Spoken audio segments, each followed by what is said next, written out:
पिवळ्या बेडकांचे व्हिडिओ सध्या बरेच व्हायरल होत आहेत आणि त्यातल्या त्यात नरसिंहवाडी आणि कुरुंदवाडमधल्या विषय तर फारच चर्चेत चाललेला आहे. तर ही नक्की भानगड काय आहे ते आज समजावून घेऊया. हा बेडूक काही वेगळा किंवा नवीन वगैरे नाही आहे. याचं नाव आहे इंडियन बुलफ्रॉग किंवा होप्लोबॅट्रॅकस टायगरिनस.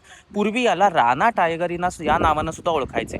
हा तोच बेडूक आहे जो 11वी-12वीच्या पाठ्यपुस्तकात आहे आणि पूर्वी कॉलेजमध्ये डिसेक्शनला सुद्धा वापरला जायचा. आता या पिवळ्या नरांपाठीमागचं किंवा बेडका पाठीमागची भानगड काय आहे ती सुद्धा सांगतो. हा बेडूक पावसाळ्यामध्ये विणीला येतो किंवा ब्रीड करतो आणि मादीला आकर्षित करायसाठी याचे जे नर आहेत हे या पावसाळ्यामध्ये पिवळ्या रंगाचे होतात.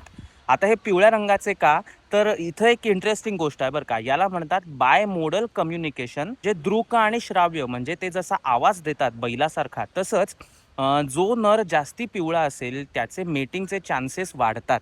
तर हे काही असे वेगळे कुठून तरी आलेले वगैरे बेडूक नाही आहेत, हे आपलेच आहे. भारतातली सगळ्यात मोठी प्रजाती आहे ही. मराठीमध्ये याला सोन्या बेडूक म्हणतात याच्या पिवळ्या रंगामुळे. त्यामुळे असे व्हिडिओ पुन्हा दिसले तर ही माहिती त्यांच्यापर्यंत नक्की पोहोचवा.